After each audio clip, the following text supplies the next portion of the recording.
വീട് അഭയകേന്ദ്രമാണ്. ആ വീട്ടിനുള്ളിലേക്ക് പിന്നീട് നമ്മൾ കടക്കുകയാണ്. എങ്ങനെ കടക്കേണ്ടത്? അസ്സലാമു അലൈക്കും പറഞ്ഞ് കടക്കുന്നു.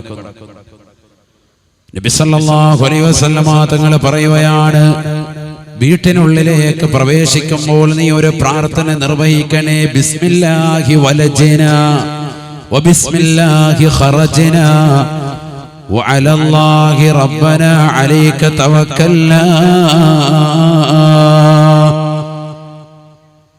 അള്ളാഹുവിന്റെ നാമം കൊണ്ടാണ് ഞാൻ ഇതിലേക്ക് പ്രവേശിക്കുന്നത്. അള്ളാഹുവിന്റെ നാമം കൊണ്ടാണ് ഞാൻ വീട്ടിൽ നിന്ന് പുറപ്പെടുകയും ചെയ്യുന്നത്.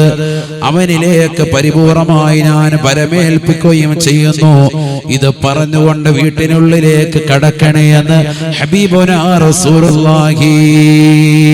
ബിസ്മില്ലാഹി വലജ്നാ വബിസ്മില്ലാഹി ഖറജ്നാ റബ്ബനാ അലൈക തവക്കൽനാ.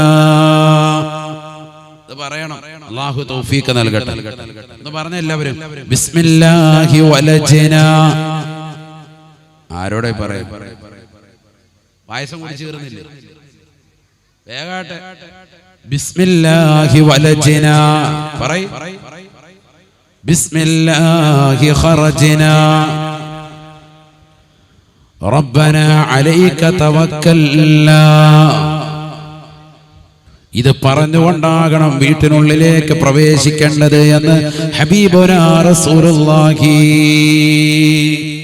ഇതൊക്കെ എന്തിനാ പറയുന്നത്? ഇത് പഠിച്ചിട്ട് വീട്ടിൽ ഇങ്ങോട്ട് വന്നു കഴിഞ്ഞ് തിരിച്ചു ചെല്ലുമ്പോൾ ഇത് പറയണം. അതിനുവേണ്ടിയാണ്. അതുകൊണ്ടാണ് ഒന്നും കൂടെ പറഞ്ഞേ, ബിസ്മില്ലാഹി വലജ്നാ. വലജ്നാന്ന് വലഞ്ഞല്ലോ എന്നല്ല, പൊന്നു നമ്മള് വലഞ്ഞല്ലോ. ബിസ്മില്ലാഹി വലജ്നാ പറയും. ശബ്ദമില്ലാത്ത എന്താ? ഉറക്കം പറയും. ഇവിടെ വല്ല ബിരിയാണി വിതരണം ചെയ്യുവാണെങ്കിൽ ഭയങ്കര ഒച്ച. ഇപ്പൊ ആർക്കും ഒരൊച്ചയില്ല. ഉറക്കം പറ. ബിസ്മില്ലാഹി വലജ്നാ ബിസ്മില്ലാഹി ഖറജ്നാ റബ്ബനാ അലൈക തവക്കൽനാ. ഇത് പറഞ്ഞുകൊണ്ടൊരു മനുഷ്യൻ വീട്ടിലേക്ക് കയറിയാൽ ആ വീട്ടിൽ ബറക്കത്തുണ്ടാകും. ഹബീബുനാ റസൂലുള്ളാഹി. ബിസ്മി അല്ലി വീട്ടിൽ കടക്കുക. മാഷാ അല്ലാഹ്. മാത്രമല്ല വീട്ടിലേക്ക് കയറിയാൽ ഉടനെ ഒരു സൂറത്ത് ഓതണം. ഏതാണെന്നറിയോ? സൂറത്തുൽ ഇഖ്ലാസ്. എപ്പ കടന്നാലും വീട്ടിൽ പിന്നെ നല്ല സുഖമായിരിക്കും. ആ വീട്ടിൽ ഒരു സ്വസ്ഥതയുണ്ടാകും. സമാധാനം ഇല്ല എന്ന് പറയുന്നില്ലേ, അത് മാറിക്കിട്ടും. സമാധാനം ഉണ്ടാകും. ഇന്ന് മുതൽ ചെയ്തു നോക്ക്. ഇന്ന് മുതൽ നിങ്ങൾ വാല് കഴിഞ്ഞ് വീട്ടിലേക്ക് ചെല്ലുമ്പോൾ ഒരു സൂറത്തുൽ ഇഖ്ലാസ് ഒറ്റവട്ടം ഓതിയാൽ മതി. ബിസ്മില്ലാഹിർ റഹ്മാനിർ റഹീം. ഖുൽ ഹുവല്ലാഹു അഹദ് അല്ലാഹു സമദ് ലം യലിദ് വലം യൂലദ് വലം യകുൽ ലഹു കുഫുവൻ അഹദ്. അത് ചൊല്ലിയിട്ടാണ് വീട്ടിനുള്ളിലേക്ക് കടക്കുക. ഒരു വീട് പുതുതായിട്ട് കുടിയിരിക്കുക അല്ലെ? കുടിയിരിക്കൽ എന്നല്ലേ പറയാ? പുതിയ വീട് എന്താ പറയാ? പരിപാടി നടക്കുന്നത് കുടിയിരിക്കുക. അങ്ങനെ കുടിയിരിക്കുന്ന സമയത്ത് അടുപ്പ് കത്തിക്കുന്ന സമയത്ത് അതിനു മുമ്പ് എല്ലാവരും കൂടി, ശുദ്ധിയുള്ള എല്ലാവരും കൂടി സൂറത്തു ഖുറൈശ് 3 പ്രാവശ്യം ഓതണം. വീടൊക്കെ കഴിഞ്ഞിപ്പോ 10 കൊല്ലമായി താമസം തുടങ്ങിയിട്ട്. ഇനിയിപ്പോ ആർക്കെങ്കിലും ഉപകാരപ്പെടുമല്ലോ. ഞാനീ പറയുന്നത്. അല്ലാഹു തൗഫീഖ് നൽകട്ടെ. ഏതാ സൂറത്തു ഖുറൈശ്? ഓദിക്കേ. ബിസ്മില്ലാഹിർ റഹ്മാനിർ റഹീം. ലീലാഫി ഖുറൈശിൻ ഈലാഫിഹിം റിഹ്ലതശ് ശിതാഇ വസ്സൈഫ് ഫൽയഅ്ബുദൂ റബ്ബ ഹാദൽ ബൈത്തില്ലദീ അത്അമഹും മിൻ ജൂഅ് വആമനഹും മിൻ ഖൗഫ്. ഹബീബുനാ റസൂലുള്ളാഹി സ്വല്ലല്ലാഹു അലൈഹി വസല്ലമ തങ്ങളുടെ കുടുംബത്തിന്റെ നാമമാണ് ഖുറൈശ്.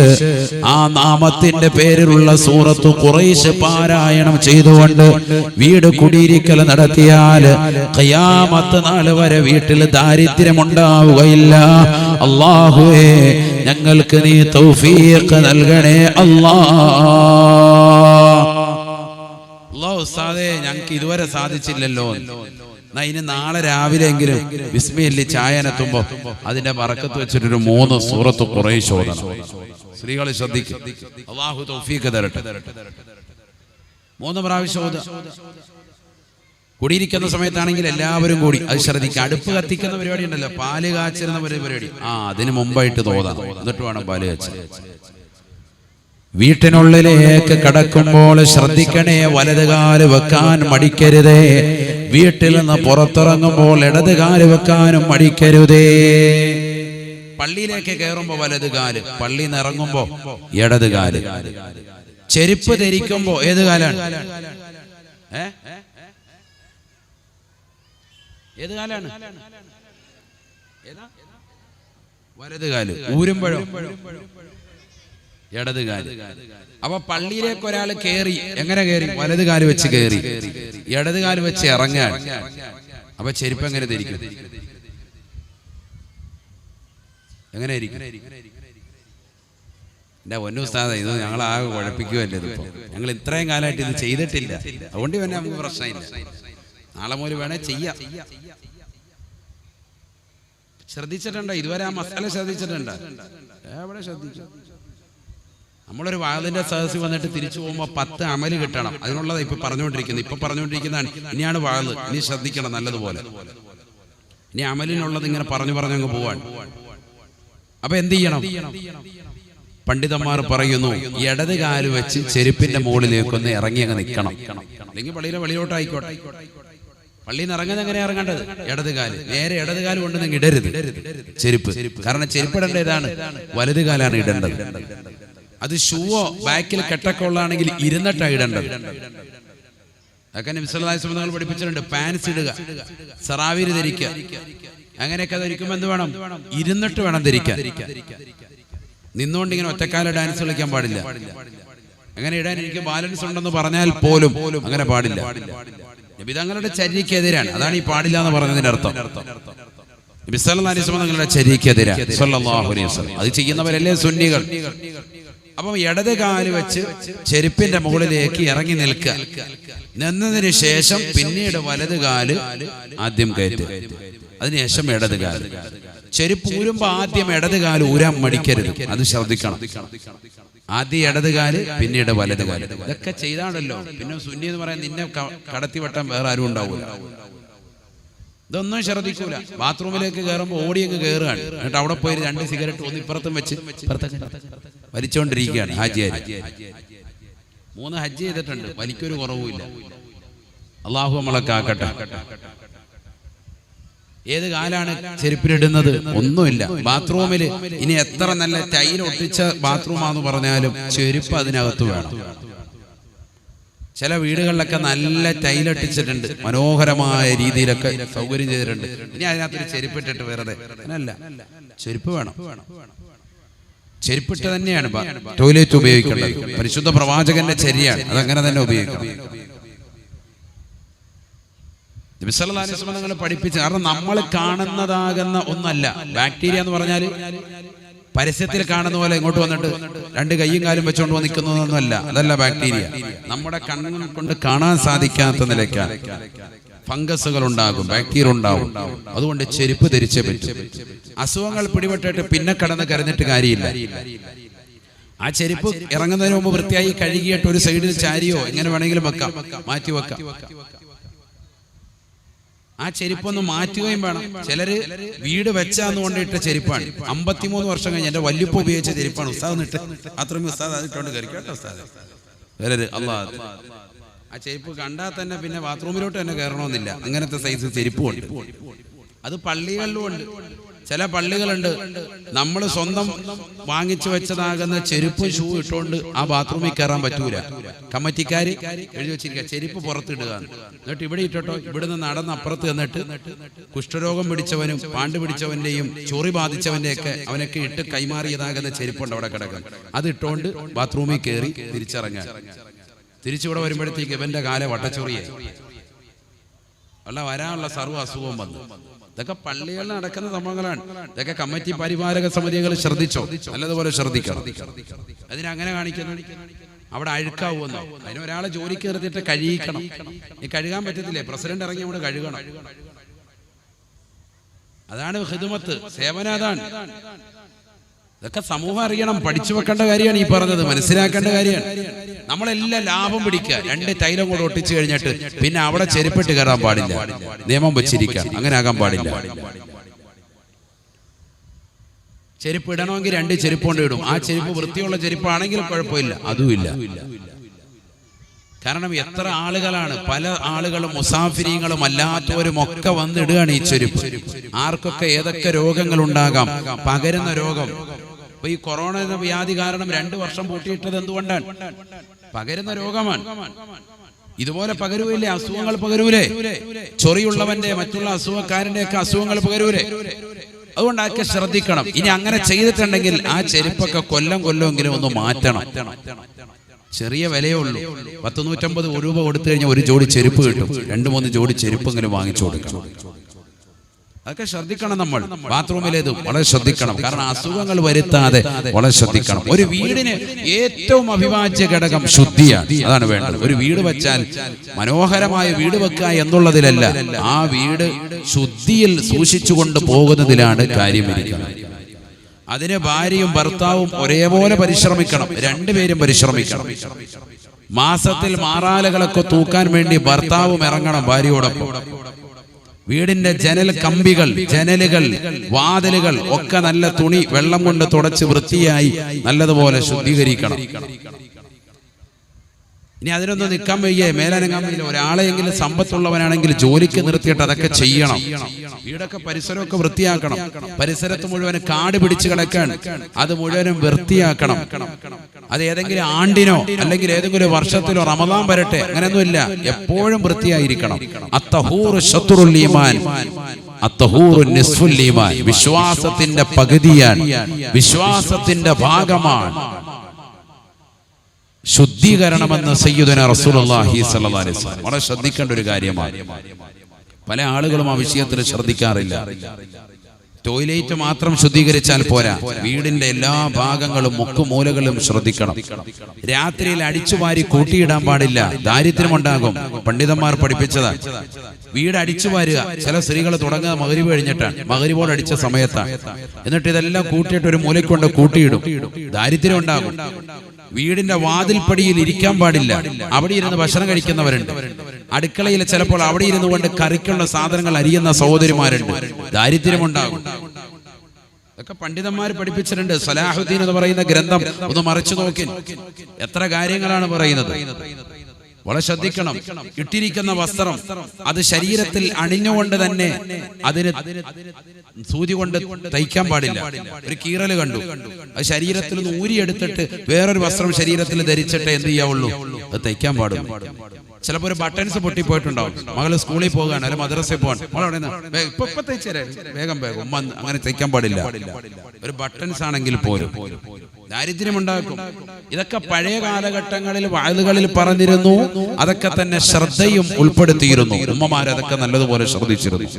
ഇന്നത് പറയുകയുമില്ല, ആരും ശ്രദ്ധിക്കുന്നുമില്ല. നിസ്സാരമായ കാര്യങ്ങളാണ്, പക്ഷെ വളരെ ഗൗരവമുള്ള കാര്യമാണ്. അല്ലാഹു മനസ്സിലാക്കാൻ തൗഫീഖ് നൽകട്ടെ.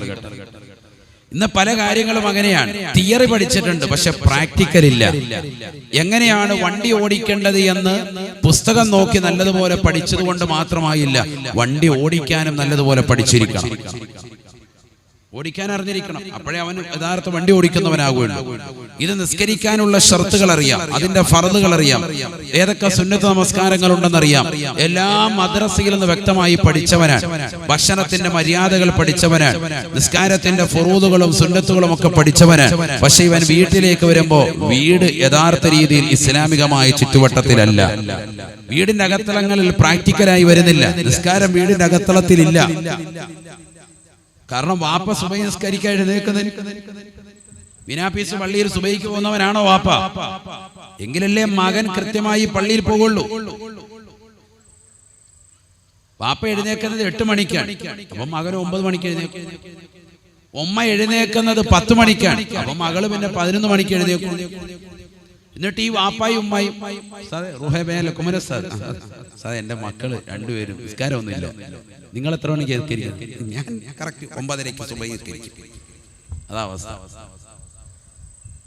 അതാണ് അവസ്ഥ. അള്ളാഹു നമ്മളെ കാത്ത് സംരക്ഷിക്കട്ടെ. ഞാൻ പറയുന്നത് മദ്രസയിൽ നിന്ന് പഠിപ്പിക്കുന്ന കാര്യങ്ങൾ തിയറി പ്രാക്ടിക്കലായി നമ്മുടെ വീടുകളിൽ വരണമെങ്കിൽ നമ്മുടെ വീടുകൾ അവ്വൽ വഖത്ത് സുബഹി നിസ്കരിക്കുന്നവരായിരിക്കണം. എങ്കിലേ രക്ഷപ്പെടുകയുള്ളൂ. ഇത് വീട്ടിൽ സുബഹി നിസ്കാരം ഇല്ല, വാപ്പ പള്ളിയിൽ പോകുന്ന ശീലമുള്ള കുട്ടിയാണെങ്കിൽ ഉറപ്പായിട്ട് അദ്ദേഹത്തിന്റെ മകൻ പള്ളിയിൽ പോകും, നിസ്കരിക്കും, വാപ്പ കൂടെ കൊണ്ടുപോകും ഉറപ്പാണ്. ഉമ്മ ഒരു വക്കത്ത് സുബഹി നിസ്കരിക്കുന്നവളാണെങ്കിൽ ഉമ്മ നിസ്കാരം കഴിയുന്നതിന് മുമ്പ് തന്നെ അല്ലെങ്കിൽ അതിനോടൊപ്പം ചേർത്ത് മകളെ നിർത്തും. മോളെ എഴുന്നേക്ക് ബാബ സുബഹി നിസ്കരിക്കും ബാബ എന്ന് പറഞ്ഞ് സുബഹി നിസ്കരിക്കും. അങ്ങനെ ശീലം വരണം. പ്രാക്ടിക്കലാകണം നമ്മുടെ വീടുകൾ. നമസ്കാരം കറക്റ്റ് ആക്കണം, ദിക്റുകൾ കറക്റ്റ് ആക്കണം. മഗ്‌രിബിന് തൊട്ട് മുമ്പ് ചേർത്തിരുത്തിക്കൊണ്ട് സുബ്ഹാനല്ലാഹി വബിഹംദിഹി സുബ്ഹാനല്ലാഹിൽ അലീം വബിഹംദിഹി അസ്തഗ്ഫിറുല്ലാഹ്. ഒരു 10 മിനിറ്റ് വാപ്പാടെ നേതൃത്വത്തിൽ ഒരു ഹൽഖ വീട്ടിൽ സംഘടിപ്പിക്കണം. മഗ്‌രിബിന് തൊട്ട് മുമ്പ് മക്കളെയും എല്ലാവരും വിളിച്ചിരുത്തിയിട്ട്, മരുമക്കളൊക്കെ കൊണ്ട് അപ്പുറത്തിരുന്നോട്ടെ, പെൺകുട്ടികൾ അപ്പുറത്തിരുന്നോട്ടെ, എല്ലാവരും ആ സമയത്ത് ആരും അങ്ങോട്ടും ഇങ്ങോട്ടും പോകാൻ പാടില്ല. മുതിർന്ന വാപ്പ തന്നെ തുടങ്ങണം. സുബ്ഹാനല്ലാഹി വബിഹംദിഹി പ്രായം ചെന്ന വാപ്പ അങ്ങോട്ട് ചെല്ലാൻ, മക്കളൊക്കെ അത് ഏറ്റ് ചെല്ലാൻ. എല്ലാം കഴിഞ്ഞ് ബാങ്ക് വിളിക്കുന്നതിന് തൊട്ട് മുമ്പ് വാപ്പ ഒരു ചെറിയ ദുആ, അറബി അറിയില്ല, മലയാളത്തിൽ മതി. അല്ലാഹു ഞങ്ങളുടെ കാര്യങ്ങളൊക്കെ നീ ഖൈറിലാക്കണേ അല്ലാ, സന്തോഷത്തിലാക്കണേ അല്ലാ, സമാധാനത്തിലാക്കണേ അല്ലാ, ഈ ഐശ്വര്യങ്ങളൊക്കെ നിലനിർത്തി താ അല്ലാ. എന്താ ദുആ ചെയ്തൂടെ സഹോദരങ്ങളെ? നമ്മുടെ വീടുകൾ ഐശ്വര്യമുണ്ടാകും. വാപ്പയില്ല, ഗൾഫിലാണ്, ഉമ്മയുടെ മേലാണ് പിന്നീട് ദൗത്യം. ഉമ്മ ശ്രദ്ധിക്കണം. കുല്ലുക്കും റാഇൻ വ കുല്ലുക്കും മസ്ഊലുൻ അൻ റഇയതിഹി സയ്യിദുനാ റസൂലുള്ളാഹി സ്വല്ലല്ലാഹു അലൈഹി വസല്ലം. ഭാര്യ ഉമ്മ അവരുടെ ഉത്തരവാദിത്വം നിർവഹിക്കുന്നവളാകണം, മക്കളെ നേർവഴിക്ക് നയിക്കുന്നവളാകണം. കറക്റ്റായി ബാങ്ക് വിളിക്കുമ്പോൾ നിസ്കരിക്കുന്നുണ്ടോ എന്ന് ശ്രദ്ധിക്കണം. ഇന്ന് ഓൺലൈൻ സമ്പ്രദായത്തിൽ നിന്ന് ഓഫ്ലൈനിലേക്ക് പോകുന്ന കാലഘട്ടമാണ്. പഠനങ്ങളൊക്കെ മാറി മറിഞ്ഞു, പഴയ രീതിയിലേക്ക് തന്നെ എത്തിപ്പെടുന്നു. എന്നാൽ തന്നെ ഈ മൊബൈൽ ഫോണ് വില്ലനായും ഒഴിച്ചുകൂടാൻ പറ്റാത്ത വസ്തുവുമായി നിലകൊള്ളുകയാണ്. എന്റെ മകള് ക്ലാസ്സിൽ തന്നെയാണോ അറ്റൻഡ് ചെയ്യുന്നത് എന്ന് വാപ്പയും ഉമ്മയും നല്ലതുപോലെ ശ്രദ്ധിക്കണം. അവരെ റൂമിലേക്ക് വിടണ്ട, ഹാളിൽ തന്നെ ഇരുത്തി പഠിപ്പിച്ചാൽ മതി. ഏതാണോ വീടിന്റെ ഹാള്, ആ ഹാളിൽ ഇരുന്നിട്ട് ഉമ്മാക്ക് അടുക്കളയിൽ നിന്ന് നോക്കിയാൽ കാണത്തക്ക വിധത്തിൽ മൊബൈൽ വെച്ചിട്ട് പഠിച്ചാൽ മതി. അല്ലാതെ തിരിഞ്ഞിങ്ങനെ ഇരിക്കും മകൾ കുറച്ചു നേരം കഴിയുമ്പോൾ. അപ്പൊ മനസ്സിലായിക്കോണം, ഇത് ഉമ്മാടെ തലതിരിക്കാനുള്ള പരിപാടിയാണെന്ന് മനസ്സിലായിക്കോണം. ഇവിടെ ഇപ്പൊ പെണ്ണുങ്ങളും ചെറുപ്പക്കാരും ഒക്കെ കരുതുന്നു, ഇയാളെ വിളിച്ചത് ഇപ്പൊ ആകെ ഇടങ്ങേറായാലും അല്ലെ, അങ്ങനെ കരുതുന്നില്ലേ? അങ്ങനെ കരുതിക്കോട്ടെ, എനിക്കിത് ഭയങ്കര ഇഷ്ടമാണ് അങ്ങനെ കരുതുന്നത്. ഞാൻ പറയാനുള്ളത് പറയാ, ഹാളി വെക്കണം. ലാപ്ടോപ്പിലാണോ പഠിപ്പിക്കുന്നത്, മൊബൈലിലാണോ, ഹാളി ഇരുന്നാൽ മതി. റൂമിലോട്ട് പോകണ്ട. കമ്പ്യൂട്ടറിലാണ് പഠനം, ഹാളി ഇരുന്നാൽ മതി. കമ്പ്യൂട്ടറിലൊക്കെ സെറ്റ് ചെയ്ത് കൊടുക്കുമ്പോഴും ലാപ്ടോപ്പൊക്കെ സെറ്റ് ചെയ്യുമ്പോഴും എപ്പോഴും മാതാപിതാക്കളെ ശ്രദ്ധിക്കേണ്ട ഒരു കാര്യം അതാണ്. എവിടെ നിന്ന് നോക്കിയാലും നമുക്ക് കാണത്തക്ക വിധത്തിലുള്ള വിസിബിൾ ആകണം, നോട്ടം കിട്ടണം. അപ്പൊ പിന്നെ കുട്ടികൾ ഉടായ്പ് കാണിക്കൂല. ഇല്ലെങ്കിൽ മോശപ്പെട്ടതാകുന്ന ആപ്പുകൾ ഇൻസ്റ്റാൾ ചെയ്ത് വാപ്പയും ഉമ്മയും അറിയാതെ രഹസ്യമായ രീതിയിൽ മോശപ്പെട്ട തലത്തിലേക്ക് കണ്ണും കാതുമൊക്കെ കൊണ്ടുപോകും. അതിനൊരു മടിയുമില്ല ഇന്നത്തെ തലമുതിർക്ക്. ഇല്ലെങ്കിൽ അവരെ തെറ്റിലേക്ക് കൊണ്ടുപോയിക്കും. പിശാച് എപ്പോഴും കൂടെ ഉണ്ടല്ലോ. അപ്പൊ അതിനുള്ളൊരു സാഹചര്യം സൃഷ്ടിക്കാൻ പാടില്ല. വളരെ ശ്രദ്ധിക്കണം. എപ്പോഴും ഹാളിൽ തന്നെ എല്ലാവരും കാണത്തക്ക വിധത്തിൽ വിസിബിളായി തന്നെ ആയിരിക്കണം നിലകൊള്ളേണ്ടത്. അങ്ങനെ തന്നെ. ഇനി ബെഡ്റൂമിലേ ഉള്ളൂ എങ്കിൽ തന്നെ നമ്മൾ ഉള്ള ഒരു സമയത്തെ പഠനം നടക്കാൻ പാടുള്ളൂ. എന്താണ് അവൾ പഠിക്കുന്നത്? അമ്മ അടുത്ത് തന്നെ ഇരുന്നോട്ടെ, എന്താ ഉമ്മാക്ക് പ്രശ്നം? എന്തെങ്കിലും കറിക്കരിയാനുള്ള ഒരു സാധനം എടുത്തോണ്ട് അവിടെ വന്ന് ഇരുന്നിട്ട് മാറിയിരുന്നാൽ മതി. അവൾ പഠിക്കുന്നതും കേൾക്കുകയും ചെയ്യും. ഓൺലൈൻ ക്ലാസ്സിന്റെ കാര്യമാണ് ഈ പറഞ്ഞത്. മദ്രസയിൽ പഠിപ്പിക്കുമ്പോൾ വാപ്പായും ഉമ്മായും വന്നിരുന്നു. നിങ്ങൾക്കും പഠിക്കാൻ ഒരുപാട് കാര്യങ്ങളുണ്ട് മദ്രസയിൽ, ഒരുപാട് കാര്യങ്ങളുണ്ട്. നമ്മൾ പഠിച്ചതൊക്കെ ഒന്നും കൂടെ ഓർമ്മ പുതുക്കാനുമുണ്ട്. എല്ലാം അറിയാമെന്ന് പറഞ്ഞ് പുറകെ പോയി പത്രം വായിച്ചിരിക്കണ്ട, ഇവിടെ വന്നിരുന്നു. മനസ്സിലാക്കാൻ ഒരുപാട് കാര്യങ്ങളുണ്ട്. ക്ലാസ്സുകളൊക്കെ മക്കൾ കട്ട് ചെയ്യുന്നുണ്ടോ, സ്കൂളിൽ തന്നെ കറക്റ്റാണോ പോകുന്നത്, ശ്രദ്ധിക്കണം നമ്മൾ. വീട് ഒരു അഭയകേന്ദ്രമാണ്. വീട്ടിൽ നിന്ന് പുറത്തേക്ക് പെൺകുട്ടികൾ പോകുമ്പോഴും ആൺകുട്ടികൾ പോകുമ്പോഴും മാതാപിതാക്കൾ എപ്പോഴും ശ്രദ്ധിക്കണം. അവർ തിരിച്ചു വരുന്നത് വരെ നമുക്ക് നമ്മുടെ മാതാപിതാക്കൾ നൽകിയിരുന്ന ഒരു കെയറിങ് അത് അവർക്ക് കൊടുത്തേ പറ്റൂ. നല്ലതുപോലെ ശ്രദ്ധിക്കണം. ഇന്നത്തെ മാതാപിതാക്കൾ അങ്ങ് കയറൂരി വിട്ടിരിക്കാൻ, എവിടെ പോയാലും ഒരു കുഴപ്പമില്ല. ഒരു മണിക്കൂർ വൈകിയാലും അവൾ വന്നിട്ട് പറയാം ഇന്ന കൂട്ടുകാരിയുടെ വീട്ടിലാണെന്ന് പറഞ്ഞാൽ അത്രയേ ഉള്ളൂ. ഇന്ന കൂട്ടുകാരന്റെ വീട്ടിലായിരുന്നു, അത്രയേ ഉള്ളൂ. എല്ലാം പരിപൂർണമായ വിശ്വാസം മക്കളിൽ അർപ്പിക്കുകയാണ്. ഇവനെ ഉമ്മയുടെയും വാപ്പയുടെയും മുന്നിലൂടെ തന്നെ ഇവൾ ഹെൽമറ്റ് ഇട്ടുകൊണ്ട് കാമുകന്റെ ബൈക്കിന്റെ പിന്നാമ്പുറത്ത് ബിനാബസിലൂടെയും കാർഗിലിന്റെ പരിസരത്തും കടപ്പുറം വഴിയും ഒക്കെ കറങ്ങി നടന്നിട്ട് വാപ്പയും ഉമ്മയും അറിയാതെ പോവാൻ. അവരറിയുന്നില്ല എന്റെ മകൾ എവിടെയോ ഏതോ ഒരു കലാലയത്തിൽ ഇരുന്ന് ഏതോ ഒരു ട്യൂഷൻ ക്ലാസ്സിൽ ഇരുന്നുകൊണ്ട് പഠിക്കുകയാണ് എന്നാണ് അവരുടെ ചിന്ത. വളരെ ശ്രദ്ധിക്കണം, ഇന്നത്തെ തലമുറ മാറിയിരിക്കുന്നു. ഓഫ്ലൈൻ ആണെങ്കിൽ പോലും ഇനി അങ്ങോട്ട് ഖിയാമത്ത് നാൾ വരെ ഓൺലൈനിന്റെ ഒരു മാധ്യമം ഒഴിവാക്കുകയില്ല ടീച്ചർമാർ, അധ്യാപകമാർ. കാരണം അവർക്ക് ഏറ്റവും വലിയ സൗകര്യമുള്ള ഒരു കാലഘട്ടമായിരുന്നു കഴിഞ്ഞ 2 വർഷക്കാലം. എല്ലാ കുട്ടികൾക്കും വേണ്ടി ഒറ്റ ക്ലാസ് അങ്ങ് എടുത്താൽ മതി. അവരുടെ അടുത്ത് പോയിരുന്ന് പഠിപ്പിക്കുകയും ഒച്ചയിടുകയും ചെയ്യണ്ട. പഠിച്ചാ പഠിച്ചു, പഠിച്ചില്ലേ പഠിച്ചില്ല. അവർക്ക് കിട്ടാനുള്ള ശമ്പളം കറക്റ്റായിട്ട് കിട്ടുന്നുണ്ടായിരുന്നു. ഓഫ്ലൈൻ ആകുമ്പോൾ അങ്ങനെയല്ല. നല്ലതുപോലെ ശബ്ദമുയർത്തണം, നല്ലതുപോലെ കുട്ടികളെ ഗൗനിക്കണം, ഓരോരുത്തരെയും ശ്രദ്ധിക്കണം. ഒരുപാട് ബുദ്ധിമുട്ടുകൾ, പാഠ്യപദ്ധതികൾ പരിപൂർണമായി തുടക്കം മുതൽ അവസാനം വരെ തീർക്കുകയും വേണം. എല്ലാ പോർഷനുകളും തീർക്കുകയും വേണം. അവർക്ക് ബാധ്യതകൾ കൂടുകയാണ്. വളരെ ശ്രദ്ധിക്കേണ്ട വിഷയമാണ്. അതുകൊണ്ട് ഞാൻ ഈ പറയുന്ന കാര്യങ്ങൾ നല്ലതുപോലെ അടിവരയിട്ടുകൊണ്ടെന്ന് ശ്രദ്ധിക്കണേ. നമ്മുടെ വീട്ടിനുള്ളിലേക്ക് പരിപൂർണമായി ആത്മീയത കടന്നു വരാൻ ഉപകരിക്കുന്ന കാര്യമാണ്. എല്ലാ നമസ്കാരങ്ങളും 5 വഖത്ത് ചിട്ടയായിരിക്കണം, നിർബന്ധമാണ്. അവ്വൽ വഖത്തിൽ ബാങ്ക് വിളിച്ചാൽ ഉടനെ തന്നെ നമസ്കരിക്കുന്ന ശീലം അനിവാര്യമാണ്. ബാങ്ക് വിളിച്ചാൽ ഉടനെ നിസ്കരിക്കുന്ന ഒരു ശീലമുണ്ടാവണം, അത് അനിവാര്യമാണ്. ഞാനിപ്പോ ഈ കണ്ണൂർ ജില്ലയിലെ പെരിങ്ങത്തൂർ എന്ന് പറയുന്ന ദേശത്ത് ഇപ്പൊ ഈ കഴിഞ്ഞ ദിവസം ഞാൻ വന്നു. റൂഹെ ബയാൻ മജ്ലിസ് രാവിലെ അന്നത്തെ ദിവസം അവിടെയാണ് നടന്നത്. മജ്ലിസ് കഴിഞ്ഞ് ഒരുപാട് ആളുകൾ പരിസരങ്ങളിൽ നിന്ന് കാണാൻ വന്നിട്ടുണ്ടായിരുന്നു. അവരെയൊക്കെ കണ്ടു. ഏകദേശം ഒരു 10 മണിയായപ്പോൾ ഞാൻ ഒന്ന് വിശ്രമിക്കാൻ വേണ്ടി റൂമിൽ കയറി. കാരണം തലേന്ന് ആ വീട്ടിലേക്ക് വന്നത് ഏകദേശം 3 മണി സമയത്താണ്. അതുകൊണ്ട് തന്നെ സുബൈ കഴിഞ്ഞുള്ള മജ്ലിസ് കഴിഞ്ഞ് പിന്നീട് കടന്നത് 10 മണിക്കാണ്. 10 മണിക്ക് കടന്നു. ളുഹറിന് ബാങ്ക് വിളിക്കുമ്പോൾ എഴുന്നേക്കുന്നു. എഴുന്നേറ്റ് ഞാനപ്പോ എന്റെ കൂടെ ഉള്ളതാകുന്ന വ്യക്തിയെ വിളിക്കാൻ വേണ്ടി പുറത്തേക്ക് ഇറങ്ങി. മറ്റൊരു റൂമിലാണ് കിടക്കുന്നത്. അപ്പൊ അങ്ങോട്ട് പോയി ബാങ്ക് വിളിച്ചു എഴുന്നേക്കാൻ വേണ്ടി പറയാൻ വേണ്ടി പോകുമ്പോ ഞാൻ നോക്കുമ്പോ നിസ്കാരമുറിയില് പുറത്തു തന്നെയാണ്, തൊട്ടുപുറത്തു തന്നെ ചേർന്നാണ്. ആ വീട്ടിലെ ഭർത്താവും ഭാര്യയും ഒരുമിച്ചിരുന്നു കൊണ്ട് ബാങ്ക് കൊടുത്ത് കാമത്ത് കൊടുത്ത് നിസ്കരിക്കാൻ. ബാങ്ക് വിളിച്ചിട്ടേ ഉള്ളൂ. ഭർത്താവ് ഇമാമക്കാണ്, ഭാര്യ തൊട്ട് പറയുന്നുണ്ട്. എനിക്ക് വലിയ സന്തോഷം തോന്നിപ്പോയി. ഞാൻ അവരോടത് പറഞ്ഞൊന്നുമില്ല, ഞാനിപ്പോ ഈ സദസ്സിൽ പറയുന്നത് മാത്രം. അള്ളാഹു അവർക്ക് ബറക്കത്ത് ചൊരിയുമാറാവട്ടെ, ഖൈർ പ്രദാനം ചെയ്യുമാറാവട്ടെ.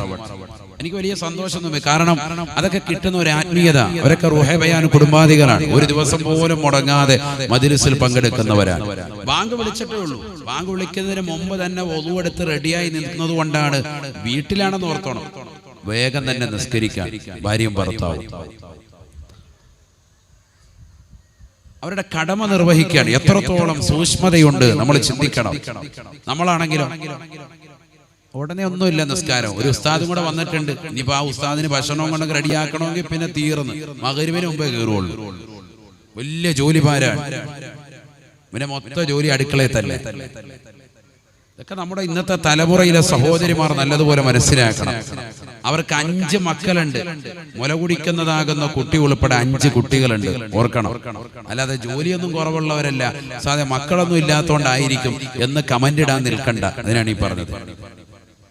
5 കുട്ടികൾ അവർക്കുണ്ട്. പക്ഷെ എന്തുകൊണ്ടാണ്? സമയം കണ്ടെത്തുകയാണ്. ചെലവഴിക്കാൻ വേണ്ടി, റബ്ബിന് വേണ്ടി ദിക്ർ ചെല്ലാൻ സമയം കണ്ടെത്തുന്നു. അവ്വൽ വഖത്തിൽ നമസ്കാരം നിർവഹിക്കുന്നു. ഇവിടെ കൊറോണ വന്നതിൽ പിന്നെ ജുമഅക്ക് പോലും കാണാത്ത ആളുകൾ നമുക്കിടയിലുണ്ട്. അതിനുശേഷം ഇപ്പൊ പള്ളികൾ തുറന്നു, നിസ്കാരം തുറന്നു, എല്ലാവർക്കും വരാം, സൗകര്യപ്പെട്ടു.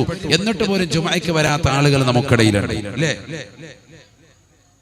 റസൂലുള്ളാഹി സ്വല്ലല്ലാഹു അലൈഹി വസല്ലം തങ്ങൾ പറയുകയാണ്, മൻ തറക സലാസ ജുമഅൻ തബഅ അല്ലാഹു ഫീ ഖൽബിഹി ആരെങ്കിലും 3 ജുമഅകൾ മനഃപൂർവ്വം ഉപേക്ഷിച്ചാൽ, കാരണമില്ലാതെ ഉപേക്ഷിച്ചാൽ, അവന്റെ ഹൃദയത്തിൽ ഈമാനില്ല, അവന് കുഫ്രിയത്ത് അല്ലാഹു സീൽ വെക്കുമേ എന്ന് ഹബീബുനാ റസൂലുള്ളാഹി.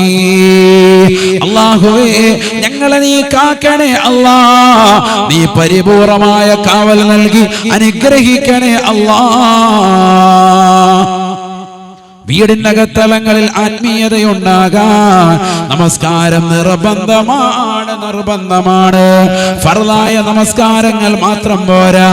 ഹബീബായ റസൂലുള്ളാഹി സ്വല്ലല്ലാഹു അലൈഹി വസല്ലമ തങ്ങൾ പറയുകയാണ്, മാ ബൈനൽ അദാനൈനി ബാങ്കും ഇഖാമത്തിനും ഇടയിൽ നമസ്കാരമുണ്ട് സഹാബ. റവാത്തിബ് സുന്നത്തുകൾ ശ്രദ്ധിക്കണേ എന്ന് ഹബീബുനാ റസൂലുള്ളാഹി. സുന്നത്ത് നമസ്കാരങ്ങൾ ശ്രദ്ധിക്കണം. ഫർള് നമസ്കാരങ്ങൾ മാത്രം പോരാ, അതിന് മുമ്പും ശേഷവുമുള്ള സുന്നത്തുകൾ ശ്രദ്ധിക്കണം. നബിയനാ റസൂലുള്ളാഹി സ്വല്ലല്ലാഹു അലൈഹി വസല്ലമ തങ്ങൾ പറഞ്ഞതായി അബൂദറുൽ ഗിഫാരി റളിയല്ലാഹു അൻഹു നിവേദനം ചെയ്യുന്ന ഹദീസിൽ കാണാം, യുസ്ബിഹു അലാ കുല്ലി സുലാമാ മിൻ അഹദികും സദഖത്തുൻ വഫീ കുല്ലി തസ്ബീഹത്തിൻ സദഖ വഫീ കുല്ലി തഹ്മീദത്തിൻ സദഖ വഫീ കുല്ലി തക്ബീറത്തിൻ സദഖ യുജ്സി വൻ കുല്ലി ദാലിക റകഅതാനി മിനൽ ളുഹാ. ഹബീബായ നബി തങ്ങൾ പറയുകയാണ്, മനുഷ്യന്റെ ശരീരത്തിൽ 360ഓളം സന്ധികളുണ്ട് സഹാബ. ആ സന്ധികൾക്കെല്ലാം തന്നെ നന്ദി പ്രകാശിപ്പിക്കൽ അനിവാര്യമാണ്. അതിനോരോന്നിനും റബ്ബിനോട് തസ്ബീഹ് ചൊല്ലൽ അനിവാര്യമാ. അല്ലാഹുവേ എന്റെ കൈകളെ അനക്കാൻ സാധിച്ചല്ലോ അല്ലാ, എന്റെ കാലുകളെ ചലിപ്പിക്കാൻ സാധിച്ചല്ലോ അല്ലാ. എത്രയെത്ര ആളുകൾ നമുക്കിടയിലുണ്ട്, ഒരുപാട് സൗഭാഗ്യങ്ങൾ അല്ലാഹു നൽകിയിട്ട് പോലും ഷുഗർ ഉള്ളതിന്റെ പേരിലോ കൊളസ്ട്രോൾ ഉള്ളതിന്റെ പേരിലോ മുന്നിലിരിക്കുന്ന ഭക്ഷണങ്ങൾ എടുത്തൊന്ന് കഴിക്കാൻ സാധിക്കാത്തതാകുന്ന ആളുകൾ ഈ കാഞ്ഞങ്ങാട് ദേശത്ത് ധാരാളമില്ലേ. പഠിച്ചു വെക്കണേ മുസ്ലിമേ, നമുക്കുള്ള പാഠമാണ്. ഒരുപാട് വർഷം കുവൈത്തിൽ ജോലി ചെയ്ത മനുഷ്യനാണ്, ഒരുപാട് കൊല്ലം ഖത്തറിൽ ജോലി ചെയ്ത മനുഷ്യനാണ്, ഒരുപാട് കൊല്ലം ദുബൈയിൽ വലിയതാകുന്ന നേതൃത്വം വഹിച്ച മനുഷ്യനാണ്. ഒരുപാട് സമ്പന്നതയുടെ പണക്കാരുടെ പട്ടികയിലേക്ക് അദ്ദേഹത്തെ രേഖപ്പെടുത്തപ്പെട്ട വ്യക്തിത്വമാണ്. ഒരുപാട് സൗഭാഗ്യങ്ങൾക്ക് നടുവിലാണെങ്കിൽ പോലും ഒരു നേരത്തെ ആഹാരം പോലും കഴിക്കാൻ സാധിക്കുന്നില്ല. സുബ്ഹാനല്ലാഹ്. കൊല്ലം ജില്ലയിലെ കരുനാഗപ്പള്ളി ദേശത്തുള്ളതാകുന്ന ഒരു വ്യക്തിയെ കഴിഞ്ഞ ദിവസം കാണാൻ പോയി. സുബ്ഹാനല്ലാഹ്, വലിയ സമ്പന്നനാണ്. അദ്ദേഹത്തിന്റെ മക്കളെല്ലാം തന്നെ ഗൾഫിലാണ്, സമുന്നതമായ പോസ്റ്റിൽ നിലകൊള്ളുകയാണ്. നാട്ടിൽ വലിയ കൊട്ടാരം പോലൊരു വീട് പണിതിട്ട് അതിനുള്ളിൽ വാപ്പ വസിക്കുകയാണ്. വലിയതാകുന്ന ധനാഢ്യനാണ്, ജോലിക്കാൻ ആളെ വെച്ചിട്ടുണ്ട്. പക്ഷേ എന്റെ മുന്നിൽ കൊണ്ടുവന്ന് വെച്ചതാകുന്ന കേവലം ഒരു അണ്ടിപ്പരിപ്പെടുത്ത് കഴിക്കാൻ കൊടുത്തപ്പോ അദ്ദേഹം പറയുകയാണ്, കഴിക്കാൻ പാടില്ല ഉസ്താദേ, കഴിക്കാൻ എനിക്ക് പറ്റൂല. വെള്ളം കൊടുത്തപ്പോൾ പറയുകയാണ്, പറ്റൂല.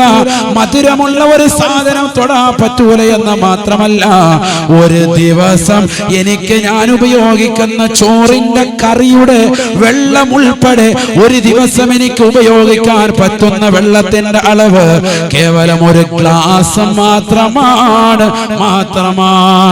വലിയ ധനാഢ്യനാണ്, വലിയ പണക്കാരനാണ്, എത്ര വേണമെങ്കിലും കഴിക്കാനുള്ള സൗഭാഗ്യത്തിന്റെ ഉടമയാണ്. പക്ഷെ നാവിലൂടെ ഇറക്കാനുള്ള അവസരം അല്ലാഹു നൽകുന്നില്ല. തന്നെ കൺമുന്നിലിരുന്നു കൊണ്ട് മറ്റുള്ളവർ കുടിച്ചിട്ട് പോകുന്നത് കാണുകയാണ്. മനസ്സിലാക്കണം. കൊണ്ടുവന്ന് വെച്ച വെള്ളവും ഭക്ഷണ സാധനങ്ങളും ഒരൽപ്പം അദ്ദേഹത്തിന്റെ കയ്യിൽ കൊടുത്തിട്ട് അദ്ദേഹം പറയുന്നു, വീട്ടുകാരൻ പറയുന്നു, കഴിക്കാൻ പറ്റൂല. എന്റെ കിഡ്നിക്ക് ധരിച്ചെടുക്കാനുള്ളതാകുന്ന ശേഷിയില്ലാതെ പോയി, എല്ലാം നഷ്ടപ്പെട്ടു പോയി. ഷുഗർ ബാധിച്ച് ഞാൻ തകർന്നിരിക്കുകയാണ്. ഒന്നരാടം ഡയാലിസിന് വിധേയനാകുകയാണ്. നമ്മൾ. ഒരുപാട് പണമുണ്ട്, പവറുണ്ട്, പക്ഷെ റബ്ബിന്റെ മുന്നിൽ ഒന്നുമില്ലാതായി. അങ്ങനത്തെ ആളുകളിലെ നമുക്കിടയിൽ. അതുകൊണ്ട് റബ്ബിനോട് നന്ദി പ്രകാശനം നടത്തണേ. യുസ്ബിഹു അലാ കുല്ലി സുലാമാ മിൻ അഹദികും സദഖത്തുൻ. നിങ്ങൾക്ക് ഓരോരുത്തർക്കും അല്ലാഹു നൽകിയിരിക്കുന്ന അവയവങ്ങളുടെ എല്ലാ അവയവങ്ങൾക്കുമുള്ള ഗ്രന്ഥികൾക്ക് അല്ലാഹു ആരോഗ്യം നൽകിയില്ലോ. അതിന് റബ്ബിന് ശുക്ർ ചെയ്യൽ അനിവാര്യമാണ്. ഈ കൈ ഇങ്ങനെ അടയ്ക്കാൻ സാധിക്കുന്നില്ലേ? ഇങ്ങനെ അടയ്ക്കുന്നു, ഇങ്ങനെ അടയ്ക്കുന്നു, ഇങ്ങനെ അടയ്ക്കുന്നു, ഇങ്ങനെ നോക്കുന്നു, ഇങ്ങനെ തിരിക്കുന്നു, എങ്ങനെ വേണം ചെയ്യാം. ഇതിനൊക്കെ സാധിക്കുന്നത് വേണ്ട റബ്ബ് നമുക്ക് നൽകിയ ആരോഗ്യം കൊണ്ട്. ചിലർക്ക് ഈ വിരല് മടക്കാൻ പറ്റൂല, അസുഖം മൂലം. ചിലർക്ക് ഇരിക്കാൻ പറ്റൂല, കിടക്കാനേ പറ്റുള്ളൂ, നിവർന്നിരിക്കാൻ പറ്റൂല. പല ജാതി അസുഖങ്ങളാണ്, പല പ്രശ്നങ്ങളാണ്. നിനക്ക് അല്ലാഹു സുബ്ഹാനഹു വ തആല നൽകിയിരിക്കുന്ന 360 ഗ്രന്ഥികളെ, സന്ധികൾക്ക് പരിപൂർണമായി ആരോഗ്യം നൽകിയിട്ട് അതിനെ നീ നന്ദി പ്രകാശനം നടത്താത്തത് എന്തുകൊണ്ടാണ്? അല്ലാഹു ചോദിക്കാൻ പരിശുദ്ധ പ്രവാചക മുഖേന നിനക്ക് എന്ത് ചെയ്യാൻ കഴിയണം? അല്ലാഹുവിനെ അൽഹംദുലില്ലാ പറയാൻ സാധിക്കണം. ഇവിടെ ശ്രദ്ധിക്കുക, അൽഹംദുലില്ലാ എന്ന് പറഞ്ഞേ ഒന്ന് ഉറക്കെ പറയും. അൽഹംദുലില്ലാ പറഞ്ഞില്ലേ? ഈ അൽഹംദുലില്ലാ എന്ന് പറയാൻ നിനക്ക് അവസരം ആര് തന്നു? അല്ലാഹു തന്നതാണ്. അതുകൊണ്ട് തന്നെ അടുത്ത അൽഹംദുലില്ലാ പറയൽ നിന്റെ മേൽ നിർബന്ധമായി. വളരെ ശ്രദ്ധിക്കണം. ഞാൻ നിർത്താൻ. അടുത്ത അൽഹംദുലില്ലാ പറയാൻ നിനക്ക് എന്തായി? നിർബന്ധിതനായി. കാരണം എന്തുകൊണ്ട്? നിനക്ക് ഒരൽഹംദുലില്ലാ പറയാൻ നിനക്ക് സാധിച്ചു. ആ അൽഹംദുലില്ലാ പറയാൻ നിനക്ക് അവസരം നൽകിയത് ആരാണ്? അല്ലാഹുവാണ്. അതിന്റെ മേൽ നീ അടുത്ത അൽഹംദുലില്ലാ പറയൽ നിനക്ക് നിർബന്ധമായി. മനസ്സിലാകുന്നില്ല? നിനക്ക് അൽഹംദുലില്ലാ നീ പറയുന്നു എന്തിന്റെ മേൽ? കോടാനുകോടി അല്ലാഹു നന്ദി നൽകി, ഒരുപാട് അനുഗ്രഹങ്ങൾ നൽകിയതിന്റെ മേൽ നന്ദി പ്രകാശിപ്പിച്ചിട്ട് നീ ഒരൽഹംദുലില്ലാ പറഞ്ഞു, ഒരൽഹംദുലില്ലാ പറഞ്ഞു, അങ്ങനെ നിർത്താൻ. എന്നാൽ ആ അൽഹംദുലില്ലാ പറയാൻ വേണ്ടി നിന്റെ നാവ് ചലിപ്പിച്ചില്ലേ? അതാരാണ്? അല്ലാഹു അല്ലേ? അതിനുള്ള സൗകര്യം നൽകിയില്ലേ? അതിന്റെ മേൽ അടുത്ത അൽഹംദുലില്ലാ പറയൽ നിന്റെ മേൽ നിർബന്ധമായില്ലേ? അപ്പോൾ നീ വീണ്ടും അടുത്ത അൽഹംദുലില്ലാ പറയുന്നു. രണ്ടാമത്തെ അൽഹംദുലില്ലാ പറയാൻ നിനക്ക് സൗകര്യം നൽകിയത് അല്ലാഹുവാണ്. മൂന്നാമത്തെ അൽഹംദുലില്ലാ പറയൽ നിർബന്ധമാണ്. ഇങ്ങനെ നിന്റെ ജീവിതം മുഴുവനും മരണം വരെയും നീ റബ്ബിനെ ശുക്ർ ചെയ്ത് ജീവിക്കാൻ നിനക്ക് നിർബന്ധമാണ്.